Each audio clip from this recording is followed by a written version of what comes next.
burger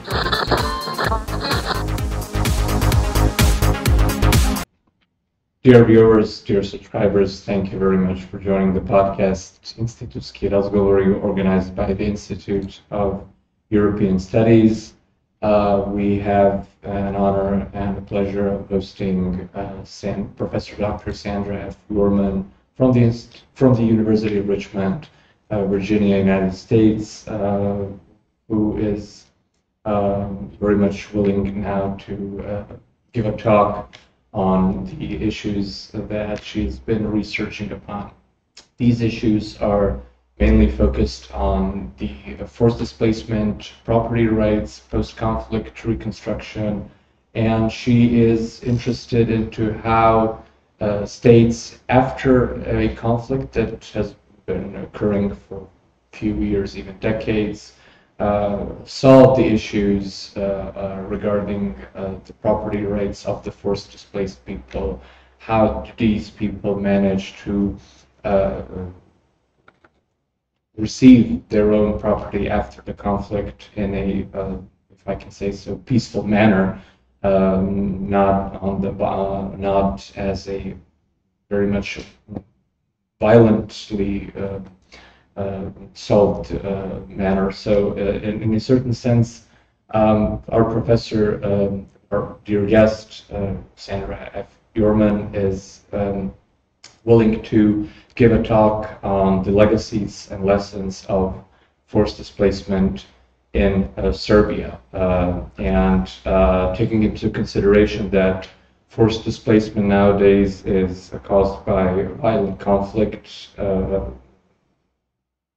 and is at the same time at the highest level ever recorded, which actually presents a massive development challenge for the countries and for the cities that actually host displaced people in terms of providing them with housing, education, and social care. This has become some sort of a hot topic, a hot issue, when especially you take into consideration the war in Ukraine and the war in Gaza. So in 2024, the latest year for which the data is available, there were 120 million forcibly displaced people in the world, 70 million who are internally displaced, and 50 million children in need of education and special protection.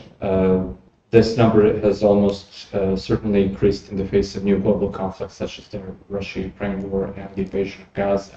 So 3 out of 4 actually refugees are hosted in developing countries, placing actually a strain on already limited infrastructure and resources. Now, taking this context into consideration, I will give the floor to our dear guest, Professor Dr. Sandra Joireman from the University of Richmond, Virginia, United States, to talk on the legacies and lessons of forced displacement of Serbia. So, hello.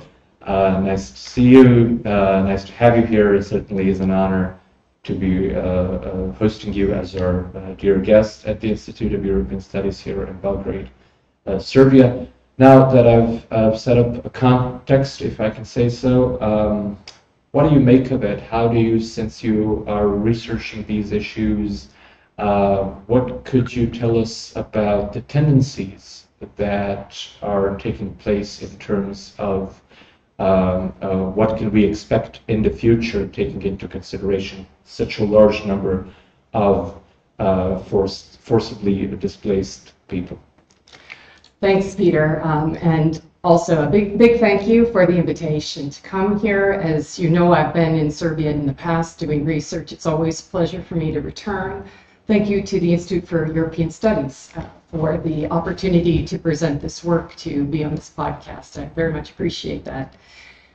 As your introduction noted, forced displacement is higher now than it's ever been at any time before in the world. And those numbers that you quoted, I believe, are valid as of August 2024. And we know that there has been more forceful displacement since that time in Gaza, in Ukraine, as you noted, but also in Sudan, in Ethiopia, where we have ongoing conflicts. So all around the world, we're seeing this surge in violence, and with it, a surge in people who are being displaced as a result of conflict. Sometimes that is a direct result of conflict, so someone comes and attacks your family and then you leave. Sometimes it's also preventative, where people are leaving because they know that they are in danger. But both of those things we count as forcible displacement, and both of those things are on the rise around the world in numbers that we really haven't seen before. So I think that this challenge of forcible displaced people and what to do with them is going to be one of the big challenges of the 21st century, you know, a challenge that coexists alongside climate change, because often those things are happening in the same countries as well. So in terms of general comments about what I could say about forcible displacement, I'll note two things to begin with, to start our conversation. The first is that forcible displacement is increasingly protracted. It's not that people are leaving their country and then returning a couple months later. No, what we see is people leaving their country and then being in intermediate situations or places of refuge for 10 years, 20 years. And we really don't have good statistics, updated statistics about how long people are in these situations. And the longer you are displaced, the more likely it is that your preference for returning home are going to change. I'll give you an example. I just read in The Economist last week that there was a survey done of Ukrainians who were displaced to the UK. And, you know, 2 years ago they did a survey and they said, you know, what percentage of you want to return to Ukraine? And when they did that survey a couple of years ago, it was 50%. And now it's up to almost 70%. But people say, no, we just like to stay in the UK. And you can understand that because as people, right, we move to a place, we settle in a place. If you have a family, if you can find good housing, you enroll your children in school. And you're not necessarily wanting any further disruption or to go back to a place where you're not sure what the resources are in terms of services, education, sanitation, water, electricity. So the time that people remain in their places of displacement changes their preferences. And that is really quite an understandable thing for human beings. But the second thing I'd like to note about forced displacement is that it is also increasingly urbanized. That in the past, when there was a violent conflict, often people would flee to refugee camps, maybe right across the border or within the country.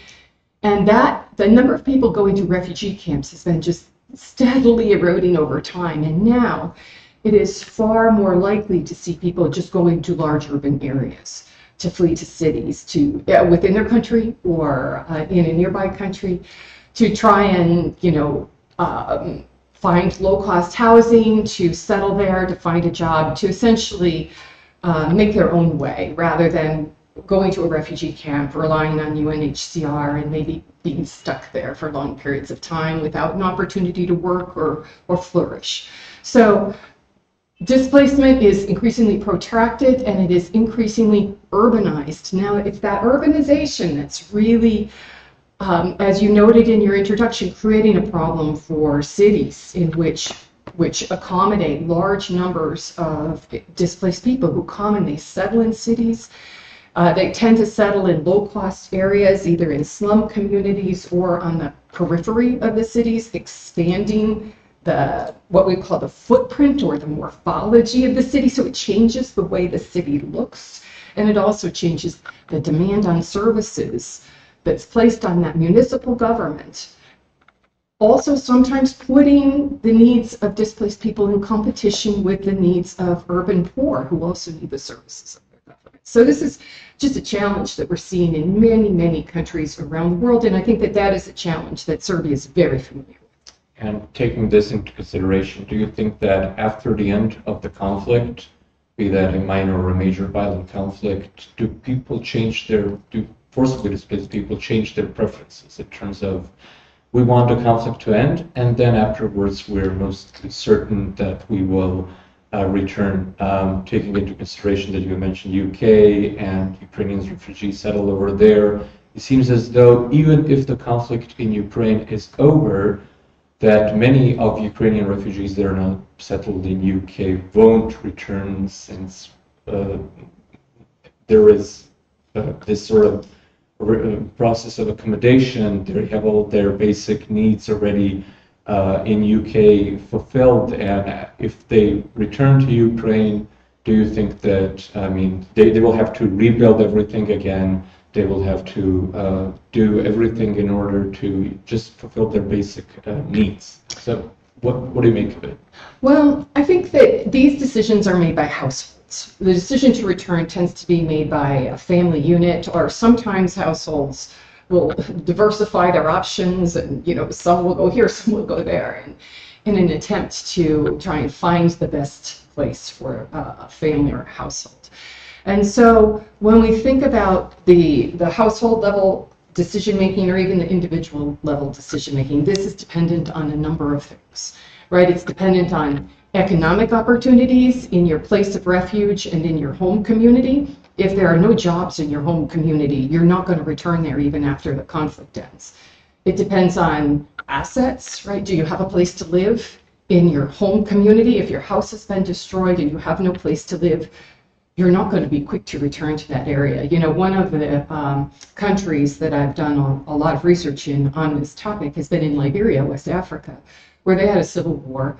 And one of the things that they found after the war ended was lots of people returned to Liberia, but they returned to Monrovia. They came back to the capital city, and they were not so willing to go back to their home communities because those home communities didn't have schools, they didn't have clinics yet.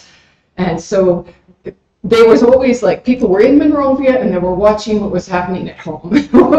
and they were not willing to move until things were better resourced. So there's that issue. Sometimes you have issues of trauma and disability that people are facing after conflict. If members of the family have become disabled or have high medical needs, they may want to stay in their place of refuge rather than move home. And then there's also the status issue. Those Ukrainians who are in the UK are there right now with full welcome from the United Kingdom's government, but they have temporary legal status. Is that status going to be extended? That will change household decision making, whether they can stay legally in the UK or whether they are forced to return home because of a change in status. That's true for people everywhere, that the legal decision making around their status and their legality in a country matters. Do you have the impression that we're witnessing a major demographic change in Europe particularly? I think that we have the sort of changes of the very structure of the population of each and every country nowadays. Now we have so many forcibly displaced people coming from all around, not only Eastern Europe, but also from African and Asian countries. These major changes in demographics actually might cause future political changes as well. What do you make of it? Well, I mean, you're noting a fact, right? A fact that we have seen since really 2015 and the surge in Syrian refugees into Europe, Syrian and other, in 2015 and 2016, where they were welcomed initially in some countries, but then that welcome quickly dissipated. And it was also, welcomed in Germany, not welcomed in other countries. There was a real variety of responses to that surge of Syrian refugees. And we have also seen, after that, a kind of backlash and a rise in populism that is, I'm going to make a very generalized statement, that is, I think when you see these populist governments, they tend to be less welcoming to forcibly displaced people, regardless of their status or need. So, I mean, I say that as an American, we have the same thing going on. So this is it's not a comment just about Europe. We see this around. Yeah, actually, we hear a lot in the media about the situation going on the southern border between the United States and Mexico, and how actually U.S. authorities are dealing with illegal aliens coming in, drug smugglers, asylum seekers. Yeah, and the trouble is, and I write about it in my book, Peace, Preference, and Property, is that we have the international migration regime is like a creaky old house. It's fine in some ways, but it's also really, really in need of an update. And, you know, the windows leak, the roof leaks. It's the principles on which it's based are fine. You don't return people to a place where they would be persecuted. Okay, that's a good idea, but you have to have a place for those people to go. And what we see in the United States, and I think in other countries as well, is if people come into your country and say, okay, I want to declare political asylum, then you need to review their case. And what was happening in the United States was that we were just accepting people into the country and saying, okay, we'll review your case in a year and a half, but you can stay here until then. Well, that meant a lot of people were coming into the country, but that is now stopped. So do you think that declining the asylum seekers for their requests is actually slashing their rights? Okay, thank you for, I actually believe in political asylum, but I think that when you think about the practicalities of how it's implemented, you need to be very careful, because there is a political reality that every state faces, and governments are not going to want to make decisions, whatever their obligations under the 1951 Refugee Convention. They are not going to want to make decisions that are very politically unpopular, particularly if they're democratic, but what we see is also if they're authoritarian. So that's the challenge, and that's where, you know, we have an international migration regime that was built around the remnant of people left in Europe in World War II, and it was then expanded in 1967 to other countries. But we did not face these levels of forceful displacement that we now see around the world. And efforts that have been made to try and update it through the refugee compacts, the migration compacts of the recent years, they are good, but they're not binding on states, and really we're not seeing a lot of change. So we have a real problem with the number of forcibly displaced and not having places for those people to go, which means that many people are left in situations of limbo for years, and it's not a good situation. So in your last book, Peace, Preference, and Property, Return Migration After Violent Conflict, which is now part of the library of the Institute of European Studies, thank you very much for contributing. You examine factors influencing return migration after violent conflict, highlighting the key variables of time, of political change, property restitution, and ethnicity. So the book discussed the challenges of intergenerational return migration, property restitution, customary land system, and addressed case studies such as the Serbian autonomous province of Kosovo and Metohija, and some African states such as Liberia and Uganda, where you have worked and where you have done your field research. So what would be the main conclusion that you've come to with respect to the book? Oh, I think there are several. There are several in the book. I want to highlight a few, and I will in the lecture as well. The first is that not everybody wants to return. Not everybody wants to go back to their place of origin, even if they want to return to their home country, or what I would say, repatriate. Not everybody who wants to repatriate wants to go back to their home community. Again, for a variety of reasons, people are impacted by their experiences of trauma, by changes in their home community, right? If your home community was under one form of political administration, maybe administered by a majority of your co-ethnics, and then that changes, you might not want to go back there. So this idea that everyone after conflict is just going to go back home, it's really not true. Even people who want to go back to their home country don't necessarily want to go back to their home community. So I saw that over and over. So that's lesson one. I think lesson two is I would really like any reader of the book and people who think about forced displacement to think about it intergenerationally, to think about it not just about the generation who are displaced, but also their children. Because what it means,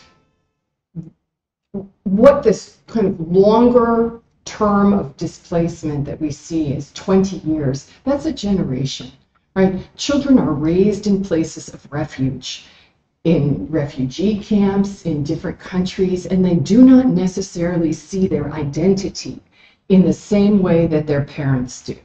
So I've highlighted this in the book in using several cases, but I think that you see this.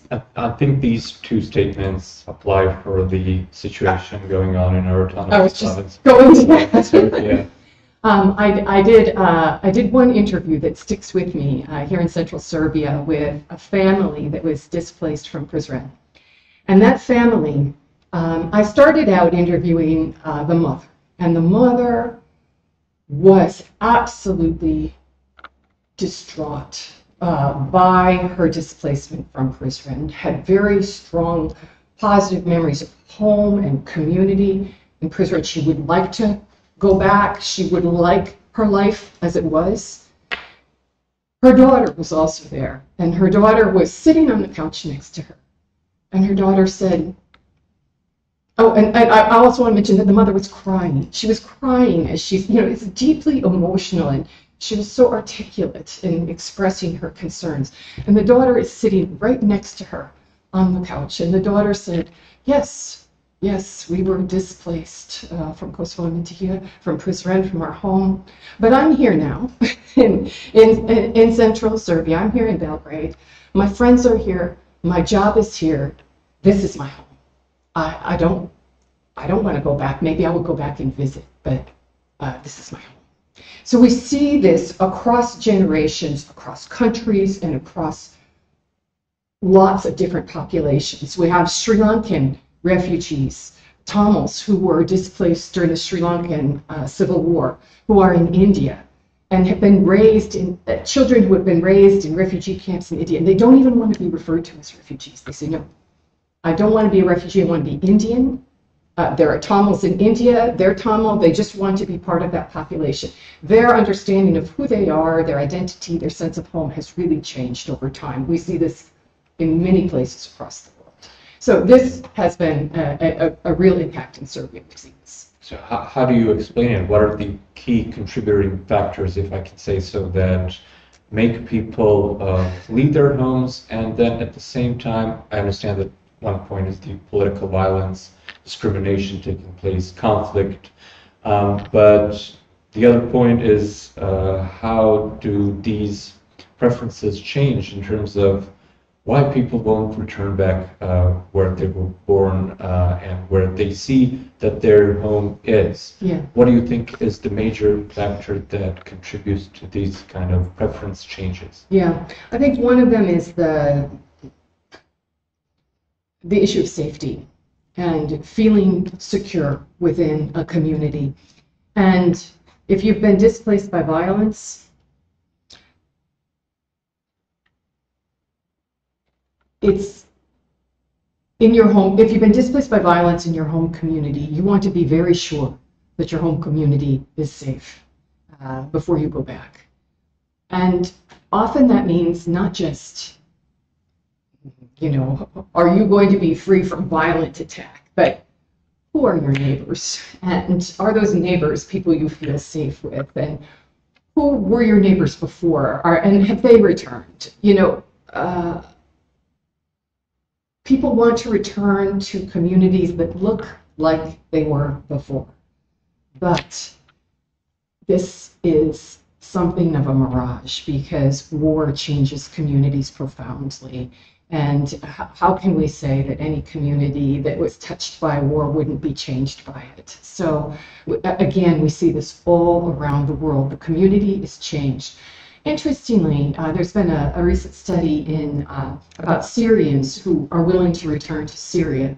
And in this study, and I'm sorry, I can't remember the authors of it right off the top of my head, but they found that Syrians were most likely to want to return to Syria if they had a whole bunch of people from their neighborhood who were also all going back together. And you can understand why, right? Because they knew then they would be surrounded by their neighbors, surrounded by people they trust, surrounded by their co-ethnics, so that they had that sense not just of safety, but also of just a long-term security, personal security. But let's get back to the current situation in Serbia and in the autonomous province of Kosovo and Metohija. When the war ended in 1999, actually Albanians returned quickly, reclaimed their property.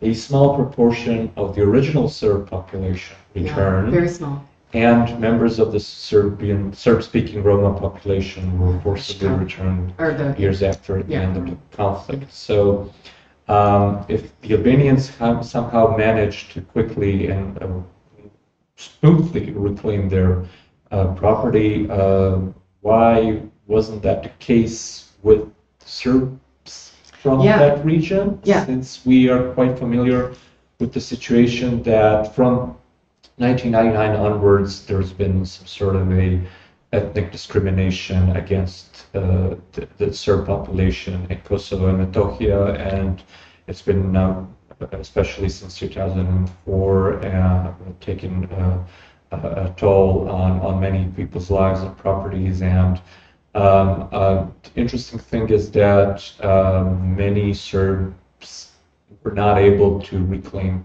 their land and their property originally on the territory of the autonomous province of Kosovo and Metohija.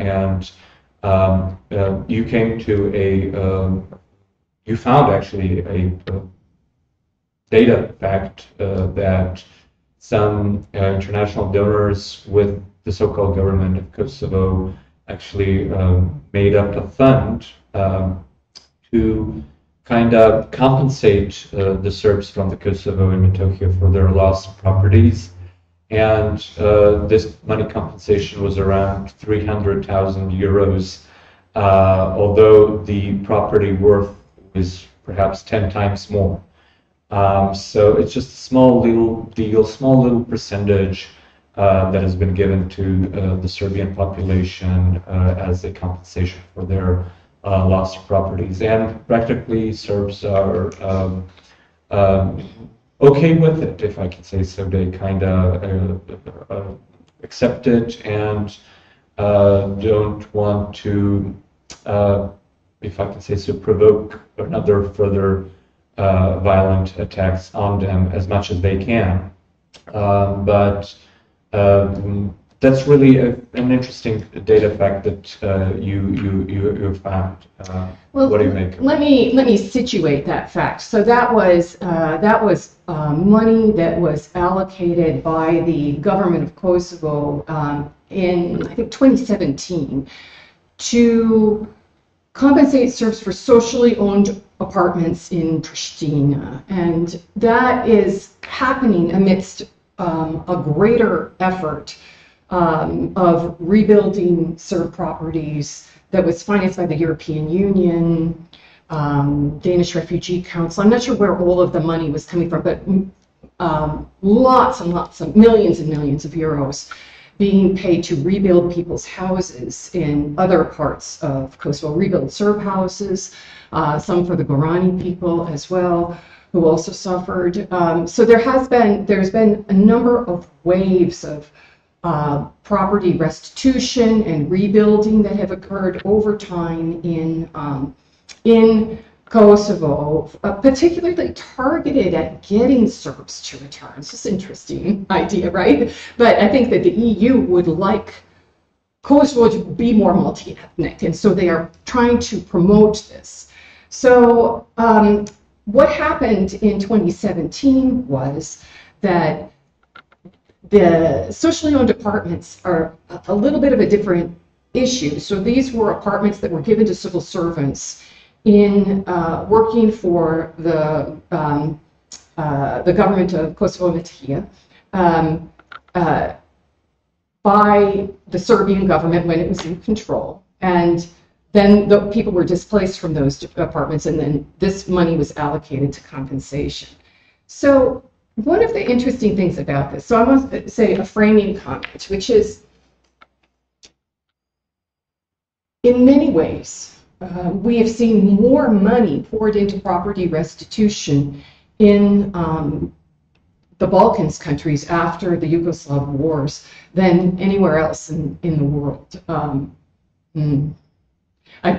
just trying to think if that's absolutely accurate. Anyway, certainly compared to other countries where I have worked, where there's no money allocated to it. In Iraq. Yeah, oh, Iraq would be one example. Yeah, the other example where there has been a lot of money allocated to property restitution and compensation. But when we look at this money, 300,000 euros for socially owned apartments allocated by the government of Kosovo, yeah, it's not a lot. And it's certainly not adequate to the purpose of compensating people. But whenever you think about a post-conflict setting, there are multiple challenges that every government faces. And in this case, it's a very interesting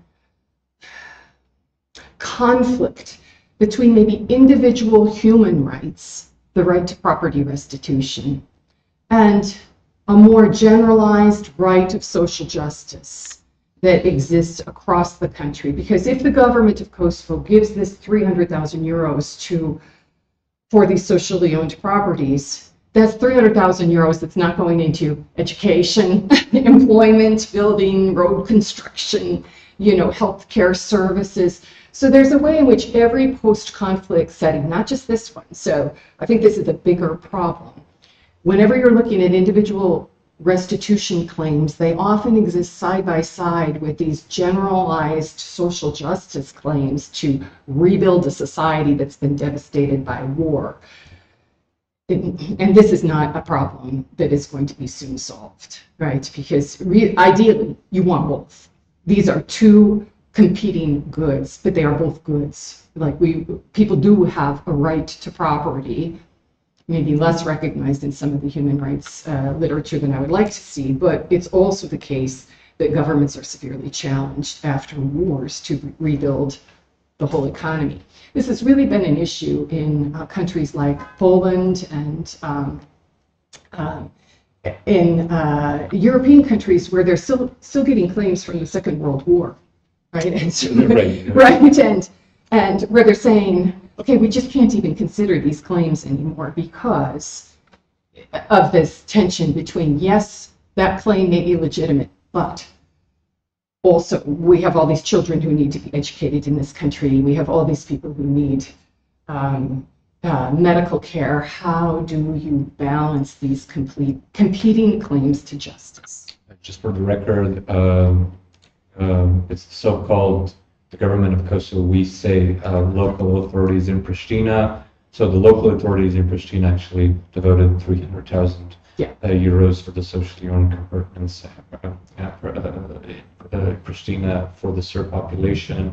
And it's kind of, if I can, say, an unjustified and very much unjust move, since they really know the real worth of that property, and it's kind of a plunder, if you could say so, that there's a bunch of 10 times, perhaps even more worth of property that has been taken away from the Serbian population in Kosovo, Ethiopia.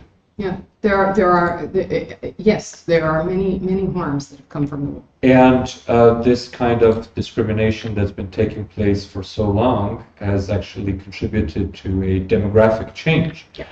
Now, what would actually be the legacy of, in terms of this demographic change? What do you think will happen in the future, since actually what would be needed is for the Serbs that are originally from the Kosovo and Ethiopia to return to their to their place of origin, to their own homes. But since it's not safe, as you've mentioned, they tend to not take any kind of risks. And in terms of finding shelter elsewhere in central Serbia, in Niš, in Kragujevac, Belgrade. We are witnessing this very drastic demographic changes in Kosovo and Metohija, where now definitely the Albanians are having the majority all over the territory, and it kinda is provoking then certain political moves and political changes that the current regime is enhancing, if I can say. Well, I would not say not safe. I would say not comfortable. And I think that there's a difference between those two things. I mean, I don't think that Serbs who return to Kosovo are being killed, but they don't feel comfortable there, and that's very different. So I would make that correction. But I would also say that here we come back to this issue of individual choice and individual decision making. I think that many of the Serbs who were displaced from Kosovo and Metohija would, before the war or during the war, would like to return to a place that looks like it did before the war. And that has just changed. The war has changed that. And the war has changed that in terms of political authority and the distribution of the population. It's changed in many ways. Who their neighbors are, what their communities would look like. So there's a way in which you cannot recreate a place so that it looks like the status quo ante, right? You cannot recreate it so it looks like it did before the Civil War. You can create opportunities for return, and we have seen that. And there's been a great deal of investment in restoring people's property, trying to create a set of institutions that allow Serbian return and create an environment in which people are comfortable. So the Serb majority municipalities that are part of the Ahtisaari plan, representation in government, laws that, but it doesn't mean, all of these things do not mean that people are comfortable there and that it is the same as it was before.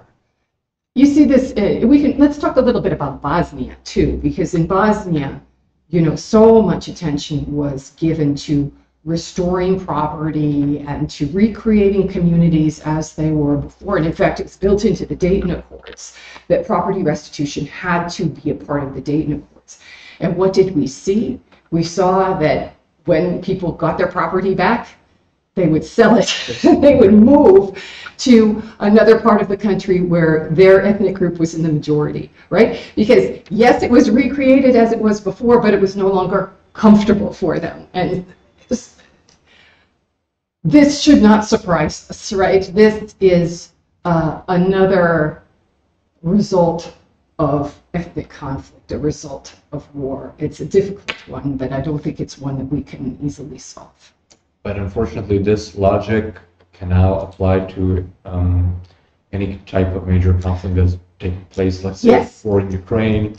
Right. If we mentioned that just the fact that the southern part of Ukraine has been taken over by the Russians, then what are the chances for the Ukrainians to return back if that is the result of the war?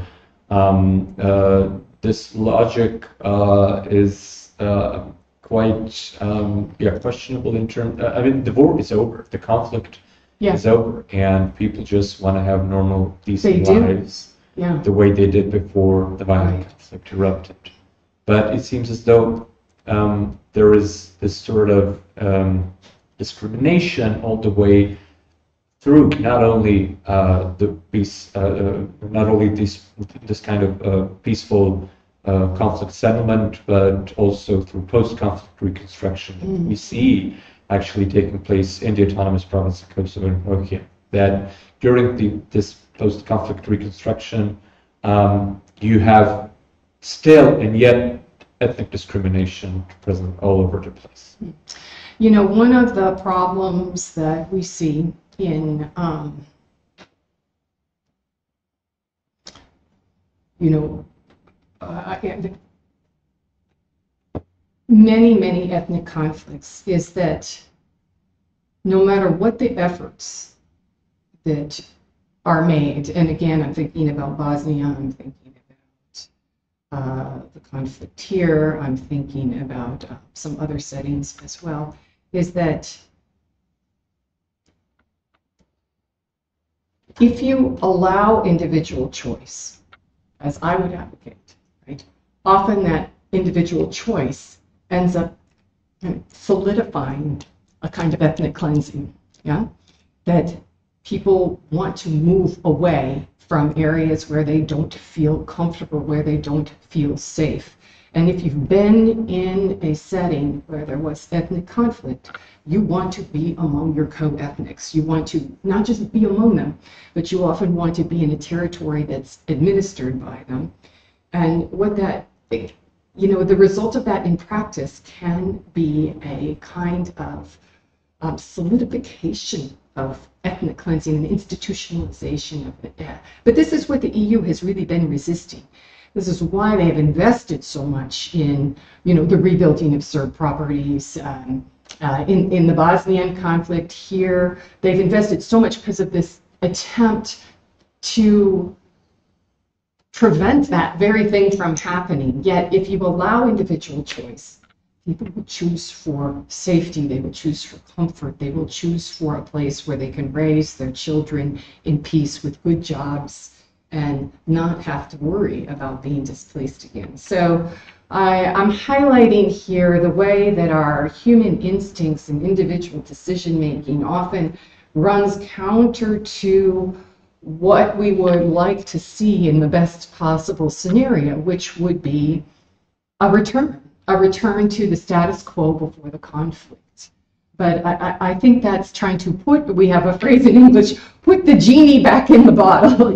You can't really do that. We can't pretend like a terrible violent conflict in which many people suffered did not occur. Unfortunately, it seems as though the Pandora's box is open. Yeah. It kind of now is spreading all over major conflicts that have been taking place in Eastern Europe, in the Middle East, in Africa.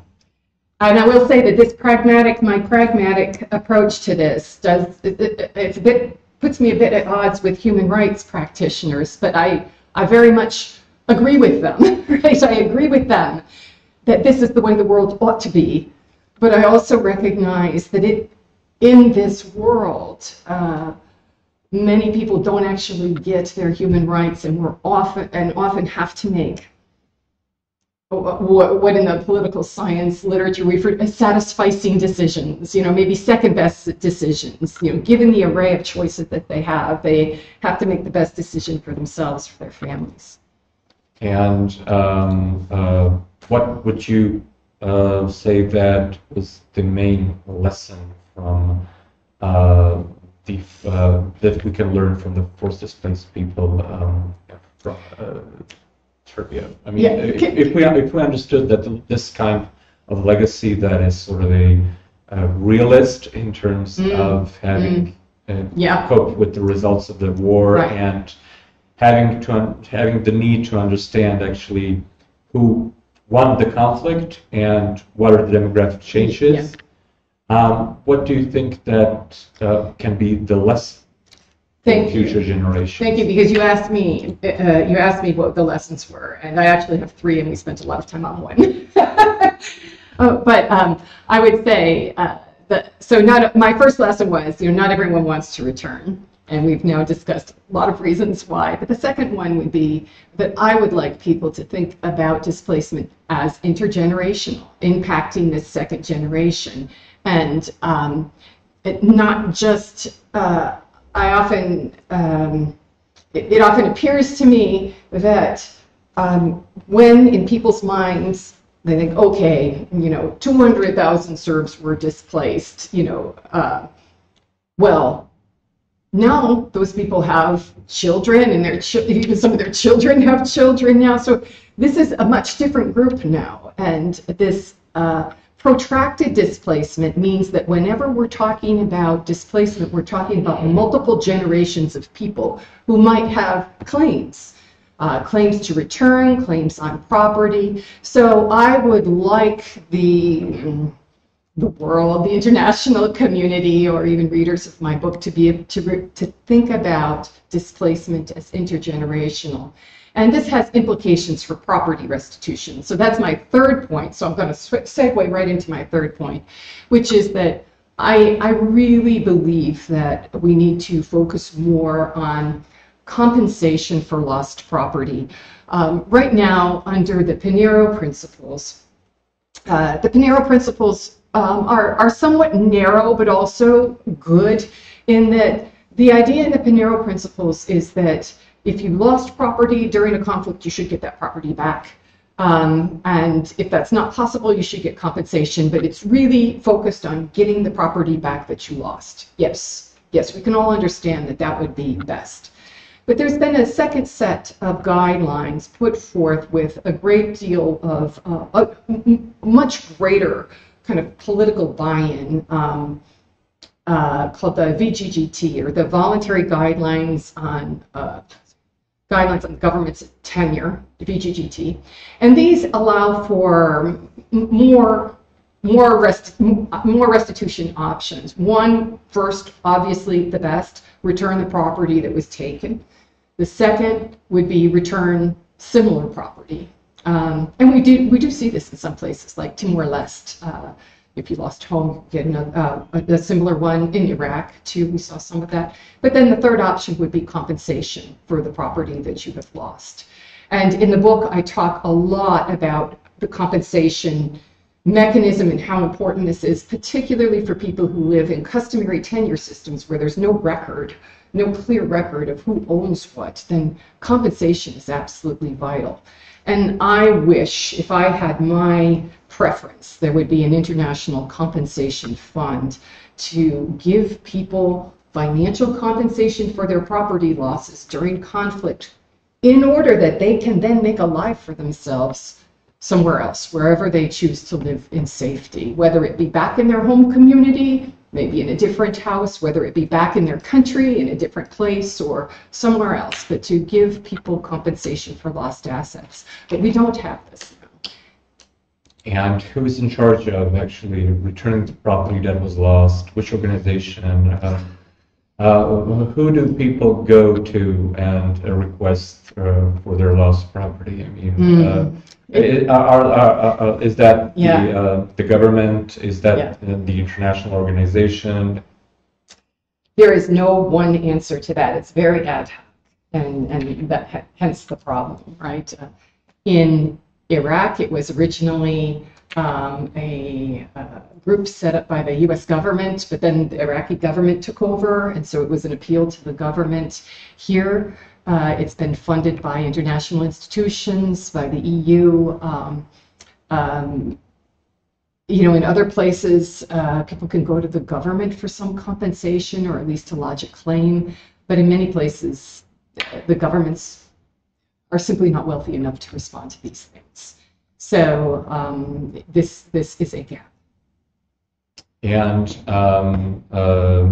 taking all of this into consideration, what you really said was fascinating, because we see it, each and every one of us knows someone, or I mean, we are mostly a small population. Serbia has 6.7 million people, and practically all of us know someone other by being a friend or being a cousin with, who has some sort of an issue with the property, and some sort of an issue with practically slashing his own rights in terms of having his own right fulfilled on the property that was either lost, damaged, or stolen. Right. And this is a sort of a major political issue. We see it even in the U.S. elections being so, since the issue of migration is one of the major ones, and it seems as though forcibly displaced people have their own rights to vote, or kinda have the possibility to be registered as voters in their place of residence, their current place of residence. That depends. That depends on who they are, right? Refugees do not. Refugees don't have the right to vote. Internally displaced people should. But again, that just depends on the efficiency and the political will of the government. So yeah, voting rights or political rights are wildly different for internally displaced people and for refugees. And what can you tell us about their, let's say, current situation in the United States regarding the migration as such? I mean, we see that across the southern border, there are a lot of foreigners, a lot of even Chinese origin, a lot of not only Latin American origin, but also Chinese and others coming across the southern border. Do they then have the right to vote afterwards? When No. No? No. No, so they don't pose any kind of a political challenge. As somebody seeking political asylum, you are not a citizen. You can only vote when you're a citizen. And so this is again, it's true across the board in every country. In Chad, if you are displaced from a rural area because of violence in Chad and you go to the capital city, you should be able to vote in an election there. But that depends on whether the government is actually will let you register in your new place and will accept your ballot. But in the people crossing in the United States, they getting political asylum or temporary protected status, this does not give you the right to vote. So they don't pose any kind of a political challenge to the current order. Well, the political challenge is just their arrival.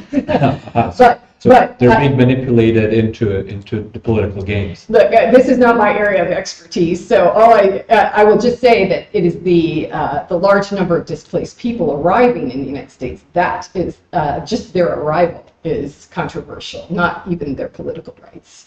So, do you think that the forcibly displaced people, in order to fulfill their own rights, need to be politically engaged? That's interesting. Megan Bradley is a scholar who talks about just return. And she talks about the importance of people being able to return to their home communities and with full political rights. But I don't think that there's anybody who's advocating that people who are temporarily in another country or asylum seekers ought to immediately get voting rights. I don't know anyone who espouses that point of view. That would be a bridge too far, if you will, because even hosting people can be controversial, and not everybody who a country hosts has the right to live there on an extended basis. So again, we have to kind of see what countries do with the Ukrainians. Will these Ukrainians who are in the UK with temporary protected status, will they be allowed to stay? I don't know. I don't know the answer to that. But I can tell you that they can't vote. Okay, so but there will be temporarily displaced for perhaps 5 other 10, 15 years. Right. We don't know when the conflict is going to end, Exactly. and that will take. I mean, this protracted conflict in Ukraine, as you mentioned, is sort of a conflict that has this process of long duration, and in terms of having a political solution to it, there's currently nowhere in sight. Yeah. So these forcibly displaced people will be actually displaced for another decade, I guess. Who knows? I mean, we don't know. Yeah, it looks likely. But Peter, you raise a very, very important issue that we don't usually think about. Normally, when people are politically or displaced from political conflicts, we think about, or by violent conflicts, we think about, housing, food, education for their children, medical services. We don't think about their political rights. And they usually don't have any, or they have very, very few. They'll have some sort of protected status if they are refugees, but not if they're displaced people. And they are being manipulated into the political games. Yeah. Although they have now The issue. Yeah. Yeah, they use as a kind of scapegoating mechanism for politicians to gain votes. Thank you very much, Professor Sandra Joireman. Thank you very much for being with us, for giving us your insights, for giving us your newly published book in 2022, Peace, Preference and Property, Return Migration After Violent Conflict. This was Professor Dr. Sandra Joireman from the University of Richmond, Virginia, USA. Thank you so much. It's been a pleasure to be here. Thank you.